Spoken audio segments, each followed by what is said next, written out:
بسم اللہ والسلام علی رسول اللہ۔ ایک سوال ہمارے دارالفتاح میں بہت زیادہ آ رہا ہے کہ یہ جو کہا ہے یعنی بلند آواز سے ہنسنا، یہ کیا گناہ ہے یا نہیں؟ تو اس حوالے سے یاد رکھیں، یہ جو کہا ہے یعنی بلند آواز سے ہنسنا، اتنی آواز سے ہنسنا، کئی لوگوں کی عادت بھی ہوتی ہے اور ہم نے بھی کئی لوگوں کو دیکھا ہے اتنی آواز کے ساتھ ہنستے ہیں کہ ان کی جو آواز ہوتی ہے دوسروں تک چلی جاتی ہے۔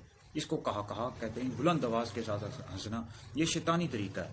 اور تبسم یعنی مسکرانا کہ آپ کی آواز دوسروں تک نہ جائے، یہ اللہ رب العزت کی طرف سے اور نبی پاک علیہ السلام کی سنت مبارکہ۔ حضور علیہ السلام تبسم فرمایا کرتے تھے، مسکراتے تھے۔ یہ جو کہا ہوتا ہے نا، بلند آواز کے ساتھ ہنسنا یا آپ کی آواز دوسروں تک چلی جائے، شیطان کا طریقہ ہے۔ بہرحال یہ ہے کہ اگر کوئی بلند آواز کے ساتھ ہنستا ہے تو یہ اچھا طریقہ نہیں ہے، حضور علیہ السلام کی سنت مبارکہ نہیں ہے یہ، اور یہ کوئی ناجائز نہیں ہے، گناہ نہیں ہے، یعنی کہا نہیں لگانا چاہیے۔ اصل تو یہ مسکرانا چاہیے جو حضور علیہ السلام کی سنت مبارکہ ہے۔ اتنی آواز کے ساتھ آپ مسکرائیں کہ آپ کے ہونٹ ظاہر ہوں اور آپ کی آواز دوسروں تک نہ جائے۔ بہرحال کہا نہیں لگانا چاہیے۔